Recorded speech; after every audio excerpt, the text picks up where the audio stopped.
नमस्कार, एक बार फिर से आपका स्वागत है सी न्यूज भारत में।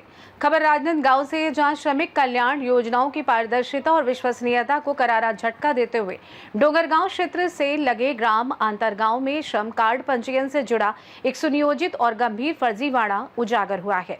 इस फर्जीवाड़े में न केवल सरकारी नियमों की धज्जियां उड़ाई गई, बल्कि सीएससी और श्रम विभाग के अधिकारियों की संलिप्तता पर भी सवाल उठ खड़े हुए हैं। जानकारी के अनुसार ग्राम पांडुका निवासी श्रमिक गोविंद दास साहू ने पहले असंगठित कर्मकार के रूप में पंजीयन कराया। बाद में उसने संगठित श्रम कार्ड बनवाने के लिए आंतरगांव स्थित सीएससी संचालक कमलेश कुमार साहू को अपने आधार और दस्तावेज सौंपे। श्रमिक का दावा है कि उसने इस प्रक्रिया के लिए संचालक को 2500 रुपए नगद भुगतान भी किया था। इसके बाद मात्र 5 दिनों में नया संगठित श्रम कार्ड बनकर तैयार हो गया। इस प्रक्रिया में भारी अनियमितता ये है कि पहले श्रमिक के पुराने असंगठित पंजीयन को दुर्ग जिले में स्थानांतरित कर दिया गया और फिर उसी का बनकर तैयार हो गया। इस प्रक्रिया में भारी अनियमितता ये है कि पहले श्रमिक के पुराने असंगठित पंजीयन को दुर्ग जिले में स्थानांतरित कर दिया गया और फिर उसी आधार कार्ड का इस्तेमाल कर राजनांदगांव जिले में नया पंजीयन करा लिया गया। परिणाम स्वरूप एक ही व्यक्ति के नाम पर 2 जिलों में 2 श्रम कार्ड सक्रिय हो गए हैं।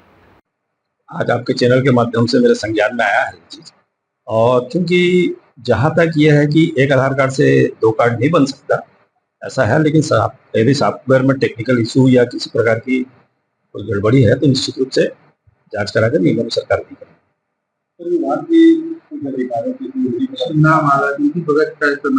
नहीं, मैं ये नहीं मान सकता, क्योंकि मैं यहाँ पे जब से पदस्थ हुआ हूँ मेरे विभाग के कर्मचारी निरीक्षक वगैरह सब अच्छे से काम कर रहे हैं।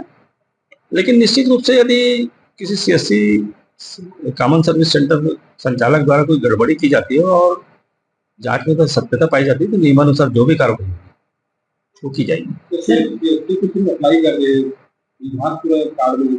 नहीं, ऐसा नहीं है। हमारे यहाँ बहुत आया, राजनांदगांव जिला एक बहुत बड़ा जिला है और बहुत अधिक योजना पंजीयन आवेदन आते हैं, और निश्चित रूप से जो ऑनलाइन आवेदन आते हैं उनका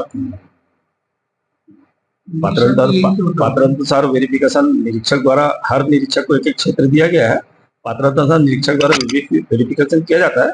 कभी कभी कोई सॉफ्टवेयर में तकनीकी इशू के कारण कुछ गलतियां हो जाती है, तो निश्चित रूप से यदि उसको स्पष्ट रूप से जांच करा के कार्रवाई। पूरा पता नहीं है, कोई वैष्णव करके है। कहाँ का है वो अपना गांव नहीं बताया, लेकिन वो बहुत जल्द पता चल जाएगा, क्योंकि हमने सलाह मशवरा कर लिया है, तो स्पष्ट रूप से अभी जानकारी नहीं है कहाँ का है, कैसा है। तुम्हारे पास बनाने आए थे, तुमको पता नहीं कहाँ से आए थे?